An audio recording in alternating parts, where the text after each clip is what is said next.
નમસ્કાર વિદ્યાર્થી મિત્રો, હું નિર્મલ લેડા વર્લ્ડ ઇન બોક્સની યુટ્યુબ ચેનલમાં આપ સર્વે વિદ્યાર્થી મિત્રોનું સ્વાગત કરું છું. આ સેશનમાં આપણે વાત કરીશું મિત્રો 1 ઓગસ્ટના પાક્ષિકની.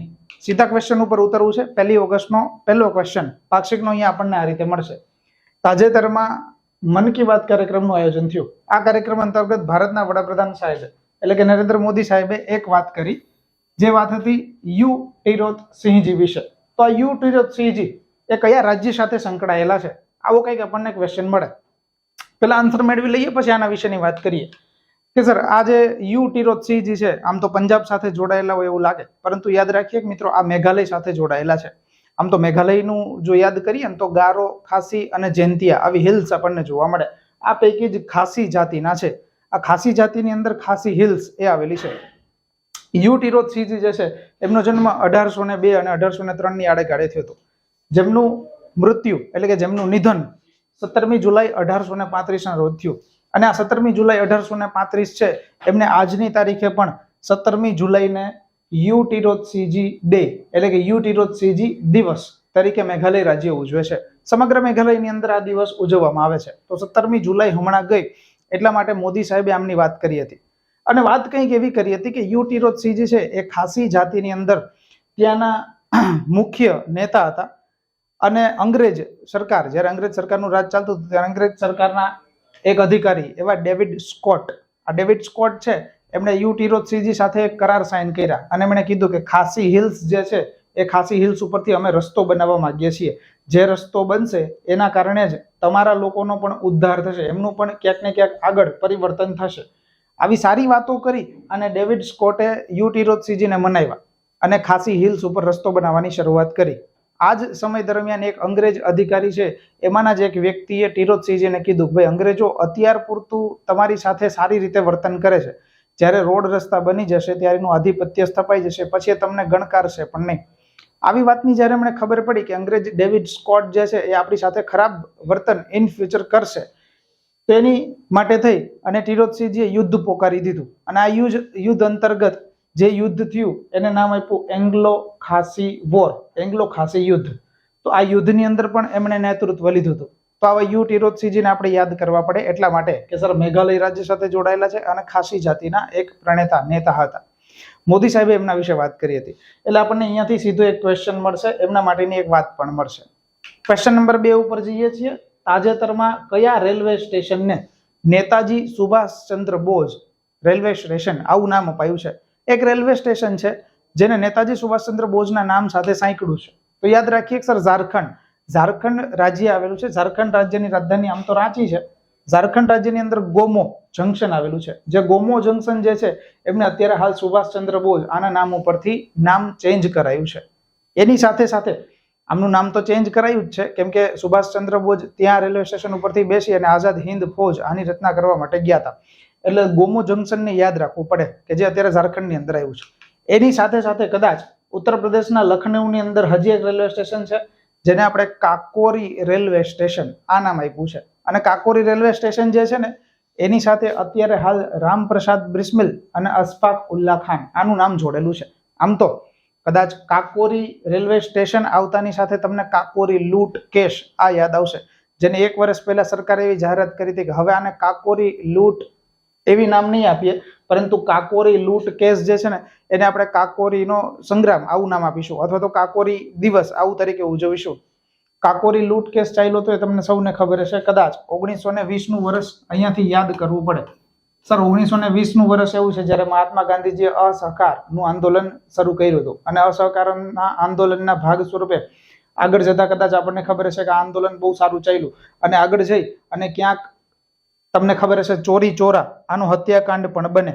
ચોરી ચોરા હત્યાકાંડ બનતા ગાંધીજીએ આ આંદોલન ફરી પરત ખેંચ્યું અને પરત ખેંચ્યું પછી જેટલા લોકો હતા કે જે હિંસા પ્રત્યે માનતા હતા એ લોકો એવું માન્યું કે ભાઈ અહિંસાથી આઝાદી નહીં મળે, તો હવે હિંસાથી આઝાદી મેળવવી પડશે.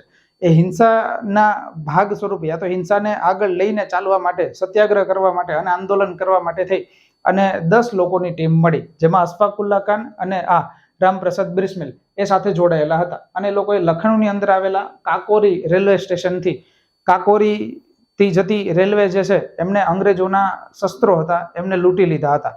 તો આ જે કિસ્સો બન્યો હતો યા તો એ દિવસ જે હતો એ દિવસ આપણે યાદ રાખવો પડે સર 9મી ઓગસ્ટ અને 1925 આ દિવસ એ હતો જ્યારે કાકોરી લૂંટ કેસ બનેલો હતો.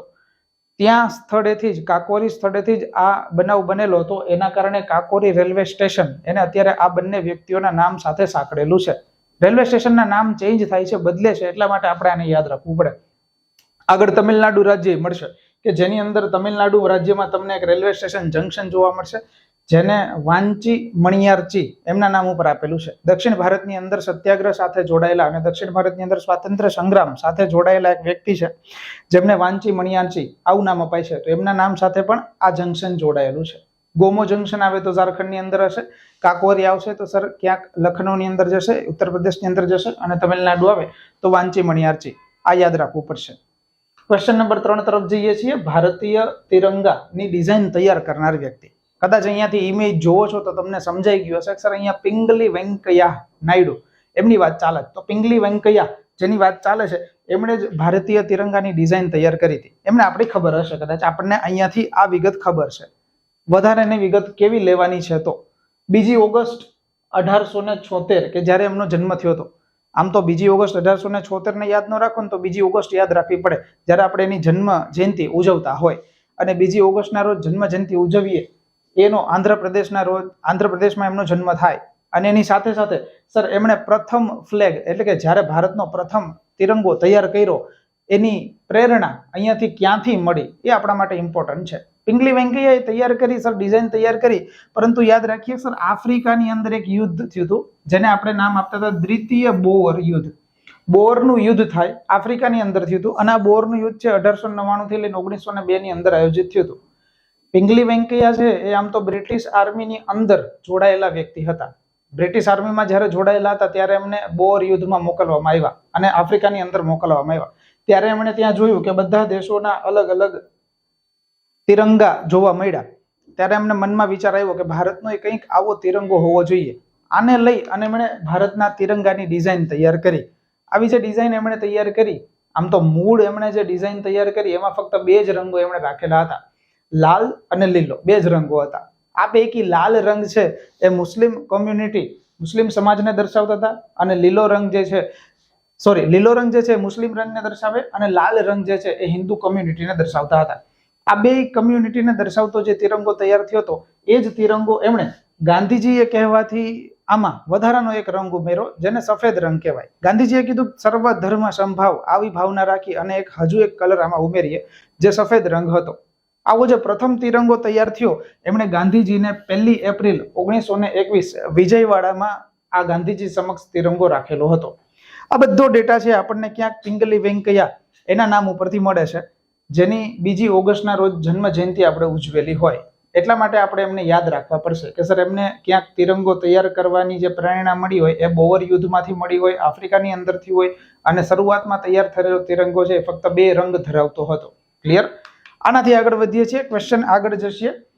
ક્વેશ્ચન નંબર 4 આપણને અહીંયાથી મળશે. તાજેતરમાં જ global Ayush investment and innovation summit આનું આયોજન થઈ ગયું. તો આનું આયોજન કઈ જગ્યાએ થયું? અહીંયા તમે ઇમેજ જોઈ શકશો. ભારતના વડાપ્રધાન શ્રીને અહીંયાથી તમે જુઓ છો એટલે ખબર પડશે કે સર આ સમિટ જે યોજાઈ એ સમિટની અંદર ભારતના વડાપ્રધાન સાહેબે અહીંયા એ સમિટની અંદર હાજરી આપેલી હતી. અને આ સમિટ ગાંધીનગરની અંદર યોજાઈ છે. ગાંધીનગરની અંદર મહાત્મા મંદિર આવેલું છે ત્યાં યોજાઈ હતી. ઇમેજ ઉપરથી આ જરૂરી નથી પણ 20 થી 22 એપ્રિલના રોજ આ સમિટનું આયોજન થયું હતું. ગ્લોબલ ઇન્વેસ્ટમેન્ટ માટેની સમિટ છે અને ઇનોવેશન નવાચાર માટેની સમિટ છે. તો આના અંતર્ગત તમામ પ્રકારના ઇન્વેસ્ટમેન્ટ, આમ તો કદાચ આપણને ખબર જ હશે સર વિદેશી હુંડિયામણ જે પ્રાપ્ત થાય એને ક્યાંક ને ક્યાંક દર વધતા જાય છે. આને લઈને અત્યારે ક્યાંક ઇન્વેસ્ટમેન્ટ સમિટ અહીંયા યોજાય તો મહાત્મા મંદિર ગાંધીનગર ખાતે યોજાયેલી સમિટ છે એને આપણે યાદ રાખીશું. ત્યારથી આગળના ક્વેશ્ચન તરફ જઈએ છીએ. મિંજર મેળા, એક મેળાની વાત છે. સાંસ્કૃતિક વારસાનો પ્રશ્ન તમને અહીંયાથી મળશે. મિંજર મેળાનું આયોજન કયા રાજ્યમાં થાય છે? મોદી સાહેબે જ્યારે મન કી બાત કાર્યક્રમનું આયોજન કર્યું ત્યારે એમણે વાત કરી કે હિમાચલ પ્રદેશ, આ હિમાચલ પ્રદેશમાં એક મેળો આયોજિત થાય જેને મિંજર મેળા નામ અપાય છે. મિંજર એટલે આમ તો માંજર કહેવાય. માંજર મકાઈના ફૂલના માંજર કહી શકાય. જ્યારે મકાઈના ફૂલની અંદર માંજર આવે, મકાઈની અંદર જ માંજર આવે ત્યારે આ મેળાનું આયોજન થતું હોય અને બહુ પ્રાચીન મેળો આ કહી શકો તમે. હિમાચલની અંદર ઉજવાય છે. સાથે મોદી સાહેબે એવી વાત કરી હિમાચલની અંદર જ્યારે ખરીફ પાક નું ઉત્પાદન થાય ત્યારે ખરીફ પાક સમય દરમિયાન જ હિમાચલ પ્રદેશની અંદર શેરી અને શેર આ ઉત્સવનું પણ આયોજન થાય છે. સાથે મોદી સાહેબે ઘણી બધી વાતો કરી હતી. આમ તો મિંજર મેલા છે એને પ્રાચીન સ્ટોરી સાથે ઘણી બધી વખત સાંકળી શકાય છે, પણ અત્યાર પૂરતું સમય સંજોગોના હિસાબે આપણે ફક્ત એટલું યાદ રાખીએ કે સર મિંજર મેળો જે છે એ હિમાચલ પ્રદેશની અંદર આયોજિત થાય છે. બીજો મેળાની પણ વાત કરી હતી, એ પણ અહીંયા સાંકળી લીધો છે, એટલે એને ક્વેશ્ચન નંબર 6 સ્વરૂપે આપણને મળશે કે તેલંગાણાનો મહાકુંભ તરીકે કોને ઓળખાય છે. એવો એક મેળો છે, આને તેલંગાણાના મહાકુંભ તરીકે નામ અપાય છે. અને આ જ મેળો, યા તો આ યાત્રા તમે કહી શકો, જે યાત્રાને કહી શકો સરક્કા સરલમ્મા જાત્રા મેળો. બે નામ અહીંયાથી મળે છે, સમક્કા સરલમ્મા જાત્રા મેળો. આ મેળો જે છે એ આદિવાસી મેળો છે, અને એ જ આદિવાસી એટલે કોયા જનજાતિ. કોયા જનજાતિને તમે અહીંયાથી યાદ રાખી શકો, જે કોયા જનજાતિ છે એ આદિવાસીઓ આ લોકો મેળો ઉજવે છે. અને આ જે મેળો ઉજવાય છે એને તેલંગાણાના મહાકુંભ તરીકે નામ અપાય છે. બને એવું કે 13મી સદીની આડેગાડે જ્યારે કોયા જનજાતિ છે એ લોકો જાત્રા કરવા નીકળે, આમ નીકળતા હોય ત્યારે એમણે એક નાની દીકરીને જોઈ જેનું નામ હતું સમક્કા. અને આ સમક્કા જે નાની દીકરી છે એ વાઘ સાથે રમી રહી હતી. ત્યારથી એ કોયા જનજાતિના જે મુખિયા, જે પ્રણેતા, જે નેતા હતા, એમણે આ દીકરીને દત્તક લીધી અને આ દીકરીને મોટી કરી અને કોયા આદિવાસીની અંદર જ એ દીકરીને પરણાવવામાં આવી. આ દીકરીને જ્યારે પરણાવવામાં આવી ત્યારે આ દીકરીની ઘરે દીકરીનો જન્મ થયો જેનું નામ હતું સરલમ્મા. તો અહીંયાથી યાદ રાખીએ સર, સમક્કા અને સરલમ્મા આ બંને માં અને દીકરી બંનેની જોડી છે. આગળ એવું કહેવાય છે કોયા જનજાતિ ઉપર જ્યારે ઘણા બધા ત્રાસ ગુજારાયા ત્યારે આ બંને બહેનોએ જ એ જનજાતિને બચાવેલી હતી. એટલા માટે કોયા આદિવાસી જનજાતિ જે છે, આમ તો કોયા આદિવાસી જનજાતિ છે આજુબાજુમાં બધા રાજ્યમાં મળશે, પરંતુ તેલંગાણા જે રાજ્ય છે સર, એ તેલંગાણા રાજ્યની અંદર આ બંનેને દેવી તરીકે પૂજાય છે. એટલે આ બંનેની જાત્રા જે મેળો આવે છે એને તેલંગાણાના મહાકુંભ એ તરીકે ઓળખાય છે. આ જ મેળો જે છે સર એ 4 દિવસીય આદિવાસી મેળો છે. જે આપણે વાત કરી સમક્કા અને સરલમ્મા, એ 4 દિવસનો મેળો છે. બે આદિવાસીઓની મેં તમને વાત કરી, બે આદિવાસી નાયિકા છે સલક્કા અને સરલમ્મા, એની યાદમાં ઉજવાય છે. સાથે સાથે સર તેલંગાણાની સાથે છત્તીસગઢ, મહારાષ્ટ્ર અને આંધ્રપ્રદેશ આની કોયા જનજાતિ જે છે એ આદિવાસી સમુદાય માટે તેલંગાણાનું અહીંયા એક મંદિર પણ બનાવેલું છે. આ દેવીના નામ ઉપર મંદિર પણ છે. એ મંદિર જે છે એ આસ્થાનું કેન્દ્ર ત્યાં બની રહેશે. તો જાત્રા ઉત્સવ થાય, 4 દિવસ માટેનું આયોજન થાય છે. તો આપણે આને યાદ રાખીશું. ત્યારથી આગળ હજી એક સાંસ્કૃતિક વારસાનો પ્રશ્ન મળશે. મારીદમ્માનો મેળો કયા રાજ્યની અંદર ઉજવાય છે? મારીદમ્મા એક અહીંયા માતાજીના નામ ઉપરથી છે, દેવીના નામ ઉપરથી છે, જેમનું મંદિર પણ અત્યારે તમને જોવા મળશે. તો યાદ રાખીએ સર, મારીદમ્મા આનો મેળો જે છે એ આંધ્રપ્રદેશની અંદર ઉજવાય છે. અગેન સર આદિવાસી મેળો છે અને જેનું આયોજન આપણને જોવા મળશે સર જેઠ અષાઢ થી લઈ અને અમાસ અષાઢ સુધી. ટોટલ આમ તો 31 દિવસનો લાંબો મેળો કહી શકાય એવો આ મેળો છે. આની પાછળ પણ ઘણી બધી સ્ટોરીઓ જોડાયેલી છે, પણ આપણે અત્યાર પૂરતું એટલું યાદ રાખીએ સર મારીદમ્માનો મેળો જે છે એ આંધ્રપ્રદેશની અંદર ઉજવાય છે. આદિવાસી મેળો છે. હાલમાં નજીકના સમયમાં આવનારી પરીક્ષાઓ છે તો ડીવાયએસઓની પરીક્ષા તમે લઈ શકો. ત્યારથી આગળ ક્લાસ 1-2 ના ફોર્મ અત્યારે ભરાઈ રહ્યા છે. એ તમને ખબર હશે કે સર આ બધી પરીક્ષાઓ છે તે આદિવાસી જનજાતિ પૂછાતી હોય, અને આ જ આદિવાસી જનજાતિ વિશે જો નરેન્દ્ર મોદી સાહેબ વાત કરતા હોય તો આપણે યાદ રાખવી રહી. ક્લિયર? એટલે આને યાદ રાખશું. આગળ મોદી સાહેબે બીજા ઘણા બધા મેળા કીધા હતા. બધા મેળાની સ્ટોરી અહીંયા લેવી પોસિબલ નથી, એટલે હું સીધું લિસ્ટ આપી દઉં છું. ઉદાહરણ તરીકે એક મેળો તમને જોવા મળશે રાજસ્થાનની અંદર, સિયાવા કા મેલા. આ બધા આદિવાસી જનજાતિના મેળા છે. આ સિયાવા કા મેલા જે છે એને મનખા રો મેલા આવું નામે અપાય છે. રાજસ્થાનની અંદર જેનું આયોજન થાય છે. ત્યારથી આગળ માવલી મેળો તમને જોવા મળશે જે છત્તીસગઢની અંદર હોય.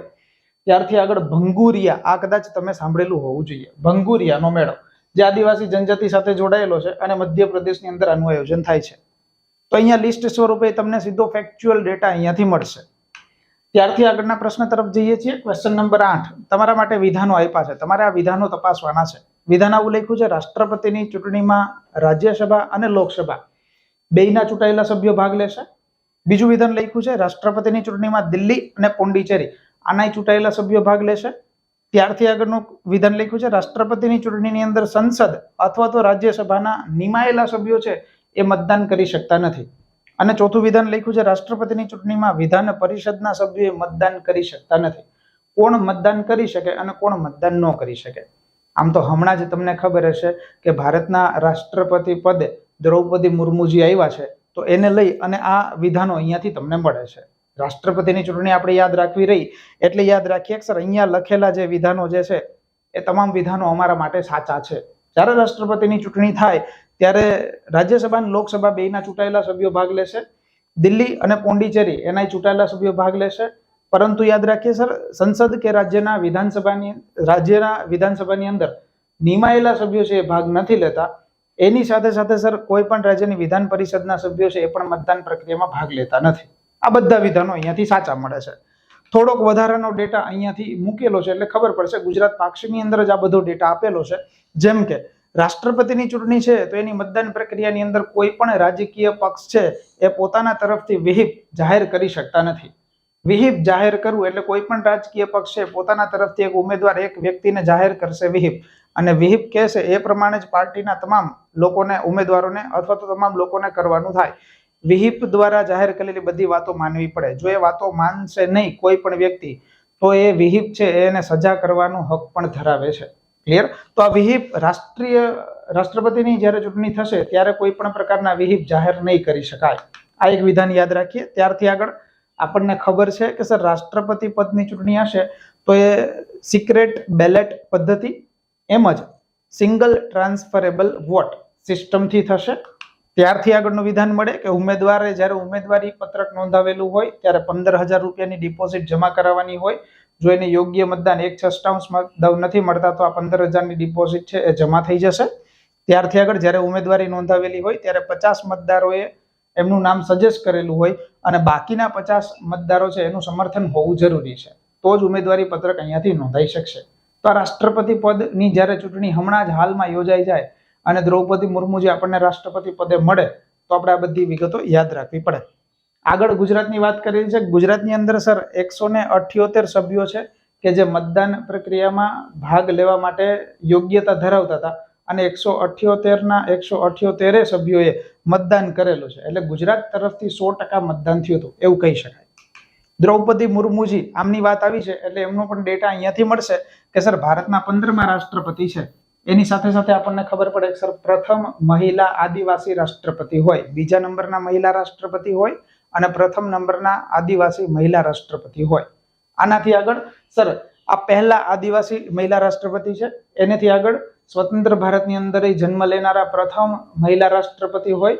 ત્યારથી આગળ સર એમનો જન્મ મળે 20 જૂન 1958 ની અંદર ઓડિશાનું મયુરભંજ જિલ્લાનું બદૌપાસી આવું ગામ છે, એમની અંદર એમનો જન્મ થાય છે. તો આ બધો ડેટા છે, ફેક્ચ્યુઅલ ડેટા છે, આપણને અહીંયાથી દ્રૌપદી મુર્મુજી વિશે મળે છે, તો આપણે એ યાદ રાખીશું. ત્યારથી આગળના ક્વેશ્ચન ઉપર જઈએ છીએ કે ભારતનું સર્વપ્રથમ, આખા ભારત માટેનું પ્રથમ છે, ભારતનું સૌથી પહેલું ઇન્ટરનેશનલ બુલિયન એક્સચેન્જ કઈ જગ્યાએ શરૂ થયું છે? તો યાદ રાખી લઈએ સર, અત્યારે હાલ એ ગિફ્ટ સિટીની અંદર, ગાંધીનગરની અંદર આનું આયોજન થયું છે. સર્વપ્રથમ છે અને ઇન્ટરનેશનલ છે એટલે યાદ રાખવું પડે. ત્યારથી આગળની યોજના એક આપેલી છે પીએમ સ્વનિધિ યોજના. આમ તો પીએમ આવે એટલે પ્રધાનમંત્રી નામ જોડાઈ જાય આપણને ખબર છે, પણ સ્વનિધિ આવું જ્યારે નામ આવે ત્યારે યાદ રાખવું પડે સર સ્વનિધિ આવી રીતે અંગ્રેજીની અંદર પણ લખાઈ શકાતું હોય. જેમ કે આ રીતે તમે એને લખી શકો છો, પીએમ સ્વનિધિ યોજના. તો પીએમ સ્વનિધિ યોજના જે છે એનું પૂરું નામ થાય સ્ટ્રીવિંગ ફોર આત્મનિર્ભર ભારત. તો સ્વનિધિ યોજનાનું પૂરું નામ યાદ રાખીએ. હવે એવું યાદ રાખીએ કે સર સ્વનિધિ યોજના શેના માટેની યોજના છે? સો સર ગાંધીનગરથી અત્યારે હાલ એનો શુભારંભ થયો છે. અને બીજી વસ્તુ સર, આ સ્પેશિયલ શેરી ફેરિયાઓ છે, યા તો જે નાનો ધંધો કરતા લોકો છે, એ નાનો ધંધો કરતા લોકો યા તો શેરી ફેરિયાઓ લોકો છે, એમને લોન આપવા માટેની એક યોજના છે જે અત્યારે હાલમાં જ લોન્ચ થઈ છે. ગાંધીનગરથી એનો શુભારંભ થયો છે, તો આપણે એને યાદ રાખવું પડશે. પીએમ સ્વનિધિ યોજના. ક્લિયર? શેરી ફેરિયાઓ માટેની યોજના છે. ત્યારથી આગળ છે જનજાતિ ગૌરવ દિવસ. ક્યારે ઉજવાય છે? આમ તો તમે કદાચ ઇમેજ જોઈ તો તમને ખબર પડી ગઈ હશે. સર બિરસા મુંડા આના યાદમાં જનજાતિ ગૌરવ દિવસ ઉજવવામાં આવે છે. ક્યારે ઉજવાય છે એ જોઈ લઈએ. તો સર દર 15મી નવેમ્બર છે એને આપણે બિરસા મુંડાની યાદની અંદર ઉજવીએ છીએ જનજાતિ ગૌરવ દિવસ. અને ગૌરવ દિવસ ઉજવવાની શરૂઆત છે એ આપણને કદાચ ખબર હોવી જોઈએ. જો ખબર છે તો તમારા માટેનો ક્વેશ્ચન, હમણાંથી આમ તો ક્વેશ્ચન નથી આપતો પણ આજે ક્વેશ્ચન આપીને જઉં છું. તમારા માટેનો પ્રશ્ન છે કે જનજાતિ ગૌરવ દિવસ 15મી નવેમ્બરના રોજ ઉજવીએ છીએ, તો આ ક્યારથી શરૂઆત કરી, ઉજવણીની શરૂઆત કયા વર્ષથી થાય, આ તમારે મને કમેન્ટ બોક્સની અંદર લખીને જણાવવાનું છે. જેટલા લોકો મને કમેન્ટ કરશો એમાંથી મોટાભાગના લોકોના નામ હું અહીંયા વિડીયોની અંદર જાહેર કરીશ. ક્લિયર? બિરસા મુંડા, એના નામ ઉપરથી આપણે એમના જન્મદિવસની યાદમાં આપણે આ દિવસ ઉજવીએ છીએ, તો યાદ રાખીશું. ત્યારથી આગળનો ક્વેશ્ચન તમને મળશે, સિંગ, ડાન્સ એન્ડ પ્રે. હમણાં જ એક પુસ્તક છે એનું વિમોચન થયું. આમ તો મારા પુસ્તકનું હમણાં વિમોચન થયું હતું પણ અહીંયા નથી લેતો, આ પુસ્તક લઈએ છીએ કારણ કે તમને આ પૂછાશે પરીક્ષાની અંદર. સિંગ, ડાન્સ અને પ્રે, આવું એક પુસ્તકનું વિમોચન થયું. આ પુસ્તક છે એ કોના જીવન ઉપર આધારિત છે? અહીંયા તમે ઇમેજ જોશો ને તો કદાચ ખબર પડી જશે કે સર આ જે પુસ્તક હમણાં જ લોન્ચ થયું એ પુસ્તક ઇસ્કોનના ગાંઠિયાની વાત નથી પણ ઇસ્કોનની વાત છે. ઇસ્કોન જે આપણે બોલતા હોય, ઇસ્કોનના સ્થાપક શ્રી પ્રભુપાદ, એના યાદમાં એમના જીવન ઉપર આધારિત આ પુસ્તક છે. અને આ પુસ્તકને તાજેતરમાં જ અમિત શાહ દ્વારા વિમોચન કરવામાં આવ્યું હતું ગાંધીનગર ખાતેથી. મારું પુસ્તક અમિત શાહ વિમોચન ન કરે પણ આનું વિમોચન કરે, એટલે યાદ રાખવાનું થાય સર, સિંગ, ડાન્સ એન્ડ પ્રે. આ પુસ્તક છે એ શ્રી પ્રભુપાદ આમના ઉપર, એમના જીવન ઉપર બનેલું છે. અને શ્રી પ્રભુપાદ એટલે કોણ? તો સર ઇસ્કોનના સ્થાપક કહી શકાય. અને હાલમાં જ એનું વિમોચન અમિત શાહે કરેલું છે. અહીંયાથી તમને એનું ફ્રન્ટ પેજ આ પણ જોવા મળશે. ત્યારથી આગળના ક્વેશ્ચન તરફ જઈએ છીએ. ક્વેશ્ચન નંબર 13, 36મો નેશનલ ગેમ્સ. આની ટેગલાઇન જણાવો. કદાચ આની પહેલાના વિડીયો તમે જો રેગ્યુલર આ સિરીઝ જુઓ છો તમને ખબર હશે કે સર નેશનલ ગેમ્સ ગુજરાતની અંદર આયોજન થવાની છે. આની પહેલા સૌથી છેલ્લે સર કેરળની અંદર આયોજન થતી અને ટોટલ 6 વર્ષ 7 વર્ષ પછી આનું આયોજન અત્યારે હાલ ગુજરાતમાં થવા જઈ રહ્યું છે. અને 36મી નેશનલ ગેમ્સ છે એના આધારે 36 ગેમ્સનો સમાવેશ આની અંદર થાય છે. ક્વેશ્ચન અહીંયા આવો છે કે આ 36મી જે નેશનલ ગેમ્સ ગુજરાતની અંદર આયોજન થશે એની ટેગલાઇન શું છે? તો યાદ રાખીશું સર, આની ટેગલાઇન છે સેલિબ્રેટિંગ યુનિટી થ્રુ સ્પોર્ટ્સ. આવી ટેગલાઇન આની છે. અને કદાચ એના લોગોને તમે જોશો ને તો એ તમને સમજાઈ જશે કે સર આ ગુજરાતની અંદર આયોજન થવાનું છે ને એટલા માટે એનો લોગો જે છે ને એમાં ગીર નેશનલ પાર્કના સિંહ, એ સિંહને આની અંદર સમાવવામાં આવ્યો છે. તો આનો લોગો પણ આવી રીતે તૈયાર થયો છે. ક્લિયર થશે? આ વાતનું આપણને આયોજન છે એ વાતની આપણને ખબર પડશે. લાસ્ટ લેક્ચરની અંદર, કદાચ આની પહેલાના પાક્ષિકના લેક્ચરની અંદર આપણે 36મી આ જે ગેમ્સ રમાવાની છે નેશનલ ગેમ, એના વિશેની બધી વાતો કરેલી છે. ક્લિયર? આનાથી આગળ વધીએ છીએ.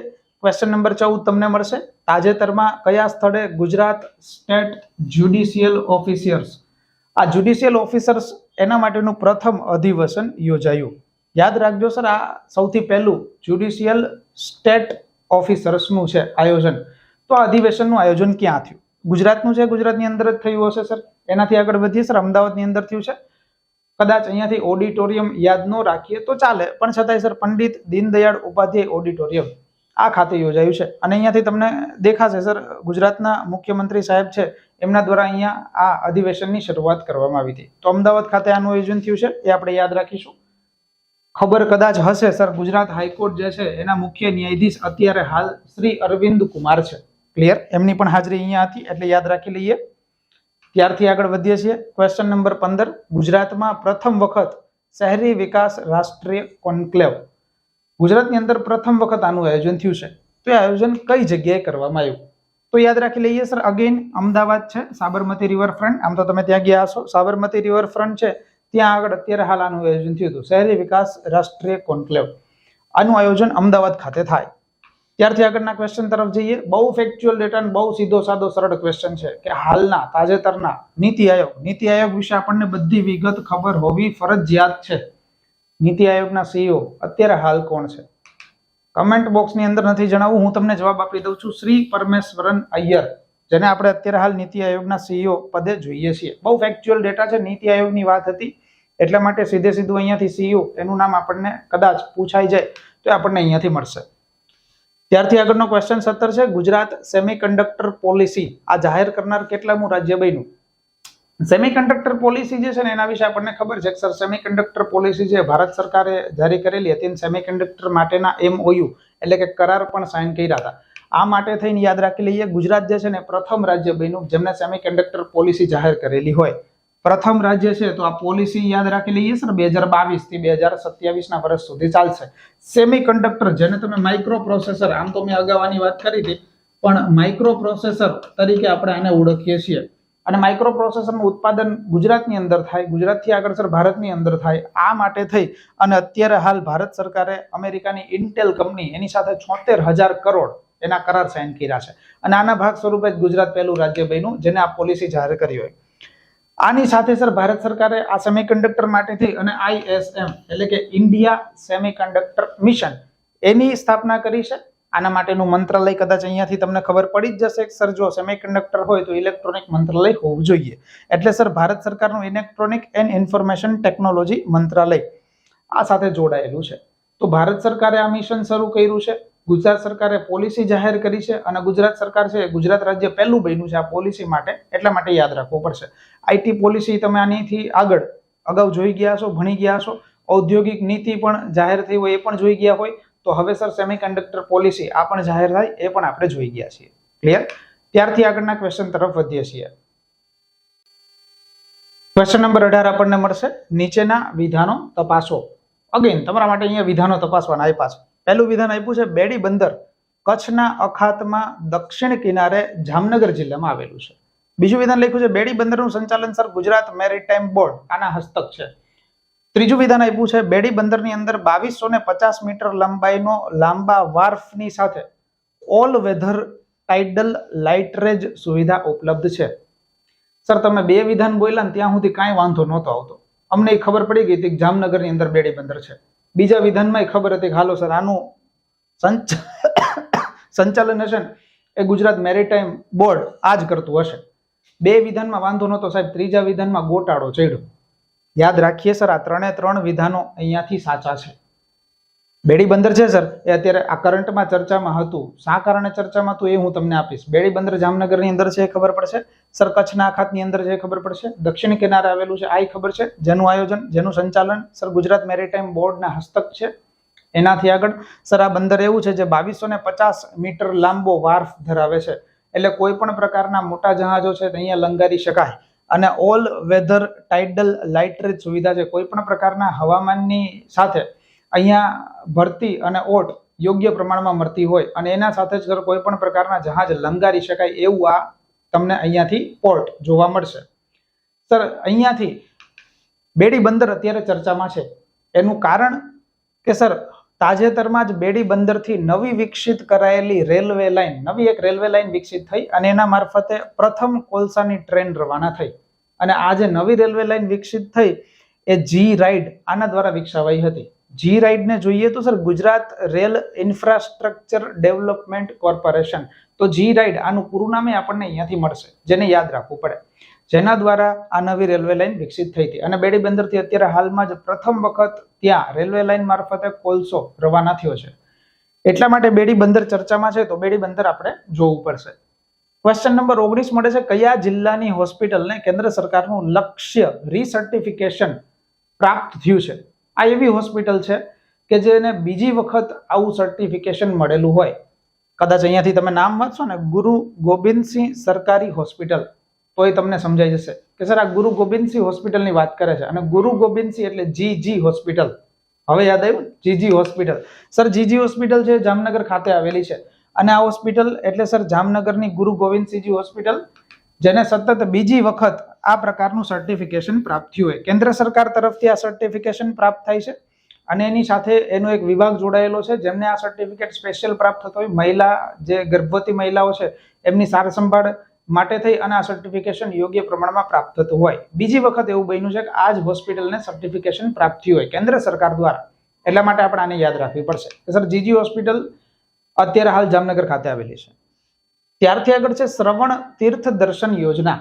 શ્રવણ તીર્થ દર્શન યોજના જે છે ને એના વિશે કદાચ તમે સાંભળેલું હશે કે સર સિનિયર સિટીઝન જે લોકો છે એમને તીર્થ દર્શન કરવા માટે યાત્રા કરવા માટે થઈને ગુજરાત સરકાર જે છે ભાડામાં રાહત આપતી હોય. આ જે ભાડાની અંદર રાહત મળતી હોય એ ભાડાની અંદર રાહતમાં પ્રાઇવેટ બસ અથવા તો એસટી બસ બંનેની અંદર મુસાફરી કરી શકાય છે. જેનું ભાડું ઓછું હોય એની અંદર મુસાફરી કરી શકાય. અને સરકાર છે એ ક્યાંક ને ક્યાંક અહીંયા ઘણું બધું રેટ ઓછો કરીને આપતું હતું. એની અંદર અત્યારે વધારો કરવામાં આવ્યો છે. એટલે શ્રવણ તીર્થ દર્શન યોજના આ ચર્ચામાં છે. તપાસી લઈએ કે સર અત્યારે હાલ સહાયની રકમ જે છે ને એની અંદર વધારો કરવામાં આવ્યો છે. અને યોજના શેના માટે છે તો આપણને ખબર છે સર નાગરિકો યા તો સિનિયર સિટીઝન છે એને તીર્થધામોના દર્શન કરાવવા માટેની સુવિધા મળે. સર અહીંયાથી કઈ કઈ બસની અંદર તો યાદ રાખવું છે સર, એસટી બસ એ મળે, ખાનગી બસ એ મળે, જેમાંથી જે ઓછું હોય એને અંદર અહીંયા પ્રેફરન્સ મળે. અને વધારો થયો છે એટલે અત્યારે હાલ 75% કે એનાથી વધારે રકમ અપાશે. પેલા 50%ની રકમ હતી, અત્યારે 75% રકમ થઈ ગઈ છે. તો 25%નો અહીંયા વધારો કરવામાં આવ્યો છે. યોજનાની અંદર અગાઉ 2 રાત્રિ અને 3 દિવસ આનું રોકાણ થતું હતું, કે જેના અંતર્ગત 2 રાત્રિ અને 3 દિવસ એટલે 60 કલાક સુધીની પ્રવાસ મર્યાદાની અંદર સહાય મળતી હતી, એ સમાવિષ્ટ હતી. હવે વધારી દેવાય છે, જે 3 રાત્રિ અને 3 દિવસ એટલે 60 કલાકની જગ્યાએ 72 કલાક સુધી આવરી લેવાયેલી છે. કલાકોની અંદર 12 કલાકનો વધારો કર્યો છે, તો એને પણ યાદ રાખી લઈએ. અગાઉ છે 30 નાગરિકના સમૂહની અંદર અરજી માન્ય રહેતી હતી, કે સર 30 નાગરિકો જ્યારે અરજી કરે તો એની અરજી માન્ય થાય. આપણે સિનિયર સિટીઝન બધાય થશું, પછી આની અંદર લાભ લેશું, 30 નાગરિકો થશું તો લાભ મળતો હતો. અગાઉ એવું થતું હતું. હવે એવું થયું છે 3 નાગરિકો એમાંથી ઘટાડી દીધા છે. હવે 27 નાગરિકો ભેગા થશે અને જો એ સર એના સમૂહની અંદર જો ક્યાંક ને ક્યાંક અરજી કરે તો એ અરજી માન્ય રખાશે. તો 27 નાગરિકો થયા છે. સર કલાકોની અંદર 12 કલાકનો વધારો કર્યો છે અને ભાડાની અંદર સર 50% હતા એ 75% કરી દેવામાં આવ્યો છે. શ્રવણ તીર્થ દર્શન યોજના. ત્યારથી આગળ વધીએ છીએ. ક્વેશ્ચન નંબર 21 તમને અહીંયાથી મળશે.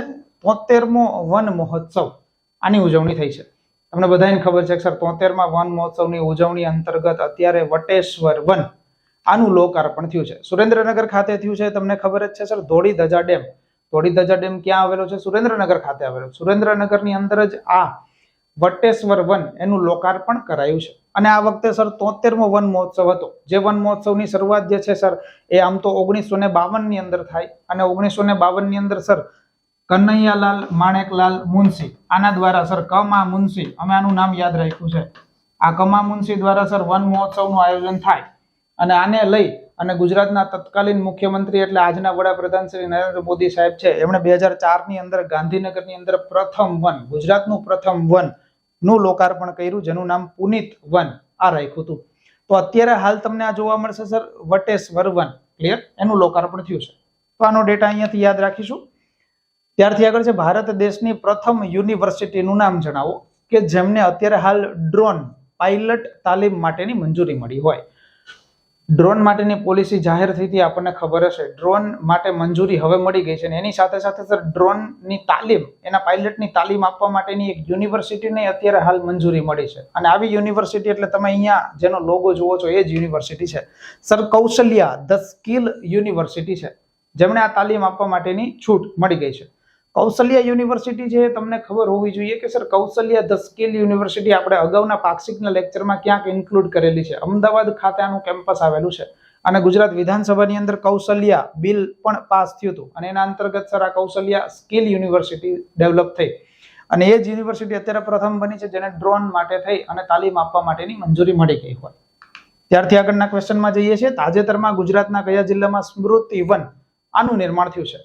સ્મૃતિ વન આવતાની સાથે તમને કદાચ કચ્છ યાદ આવી જશે, બરાબર? તો કચ્છની અંદર ભુજની અંદર આ સ્મૃતિ વન એનું આયોજન થયું છે. સ્મૃતિ વનને લઈ અને તમે હમણાં જ ડેઇલી કરંટ અફેરના લેક્ચર જે યુટ્યુબ દ્વારા સિરીઝ ચાલુ થઈ છે, જે રોજ સવારે 11 વાગે તમને કૃતાર્થ સર દ્વારા કરવામાં આવે છે, તો કૃતાર્થ સર અહીંયાથી સ્મૃતિ વનની બહુ સારી એવી ડિટેલમાં ચર્ચા કરી છે. એટલા માટે અહીંયાથી હું ક્વેશ્ચન એટલો જ આપું છું કે સ્મૃતિ વન અત્યારે હાલ નિર્માણ થયું છે, કઈ જગ્યાએ થયું છે? તો સર કચ્છની અંદર ભુજની અંદર થયું છે. કૃતાર્થ સરે તમને બધી ડિટેલ આપેલી છે એટલે હું તમને અહીંયા વર્ચ્યુઅલી સીધા સ્મૃતિ વનની અંદર લઈ જાઉં છું. આવું કંઈક સ્મૃતિ વન તમને જોવા મળશે. મને ખબર છે તમે રાત્રે જ જવાના છો એટલા માટે રાતનો જ સીન લીધેલો છે. તો ભુજની અંદર સ્મૃતિ વન આવ્યું છે, એના માટેની વિગત યાદ રાખશો. વધારાની વિગતો કૃતાર્થ સરે પોતાના વિડીયો લેક્ચરની અંદર આવરી લીધી છે. તમે સૌ અત્યારે 11 વાગે લેક્ચર જોતા હશો એ મને ખ્યાલ છે. ક્વેશ્ચન નંબર 24 છે સર મુખ્યમંત્રી યુવા સ્વાવલંબન યોજના, જેને MYSY આ યોજના કહેવાય છે. આમ તો મુખ્યમંત્રી યુવા સ્વાવલંબન યોજના એ યોજના બહુ લાંબી યોજના છે, ઘણી બધી સહાય મળે છે અને એ યોજનાના ક્વેશ્ચન ઘણી બધી વખત પરીક્ષાની અંદર પૂછાતા રહેતા હોય. આ મુખ્યમંત્રી યુવા સ્વાવલંબન યોજના છે એના અંતર્ગત ઘણી બધી શિષ્યવૃત્તિ પ્રાપ્ત થતી હોય. તમામ અલગ અલગ કેડરની અંદર બધી શિષ્યવૃત્તિ પ્રાપ્ત થાય છે. તો એ શિષ્યવૃત્તિની યોજના જે સ્ટાર્ટ થઈ એ કયા વર્ષથી થઈ? મારે તમને અહીંયા સીધું પ્રથમ વર્ષ આપવું છે સર 2015 નું વર્ષ એવું છે જ્યારથી આ યોજનાની શરૂઆત થઈ હતી. વધુ વિગતો ક્યારેક મુખ્યમંત્રી યુવા સ્વાવલંબન યોજના આના માટેની ડિટેલમાં આપણે ચર્ચા કરીશું. ત્યારથી આગળ ફેક્ટ, અમુક ફેક્ચ્યુઅલ ડેટા તમને અહીંયાથી મળશે જે ફેક્ચ્યુઅલ ડેટા હું તમને સીધા પાક્ષિકમાંથી આપી દઉં છું. તો એ ફેક્ચ્યુઅલ ડેટા લઈ લઈએ સર. ભારત સરકાર દ્વારા એક અત્યારે હાલ સર્ટિફિકેશન યા તો એવોર્ડ અપાયેલો છે, એને જોઈ લઈએ સર. ખાણ ખનીજ વિભાગની નવી દિલ્હીની અંદર અત્યારે હાલ રાષ્ટ્રીય કોન્ક્લેવ યોજાઈ, જે 6ઠી કોન્ક્લેવ હતી. એના અંતર્ગત રાષ્ટ્રીય ખનીજ વિકાસ પુરસ્કાર આવો એક પુરસ્કાર અપાયો, અને આ પુરસ્કાર આખા દેશની અંદર ગુજરાતને મળ્યો, અને ગુજરાતની અંદર એ કેટેગરી 3 અંતર્ગત મળ્યો છે. તો એ ગુજરાતની અંદર ગૌણ ખનીજોની ઈ હરાજી, આના અંતર્ગત ગુજરાતનું ખનીજ વિભાગ છે પ્રથમ નંબર આવ્યું છે ઈ ખનીજ હરાજીની અંદર. તો એને અત્યારે ગુજરાત સરકારના ખનીજ વિભાગને કેટેગરી 3 અંતર્ગત આ પુરસ્કાર પ્રાપ્ત થયો છે. આમ તો જય ગિરનારી એટલે મારું જુનાગઢ થાય, તો જુનાગઢ આપણને સૌને ખબર જ હશે કે સર જુનાગઢમાં અત્યારે હાલ છેલ્લે ભારત દેશનું સર્વપ્રથમ પ્રાકૃતિક કાફે, આનું પણ લોકાર્પણ થયું છે, એ પણ ઉત્પન્ન થયું છે. તો જુનાગઢને યાદ રાખી લઈએ અને 2 ફેક્ચ્યુઅલ ડેટા છે એને યાદ રાખી લઈએ. બસ, તો આ સાથે અહીંયા આપણા લેક્ચરની પૂર્ણાહુતિ જાહેર કરીએ છીએ. ફરી પાછા નેક્સ્ટ લેક્ચરની અંદર મળીશું નવા ટોપિક સાથે. ત્યાં સુધી સૌને મારા એક સાથે જય હિન્દ, જય ભારત.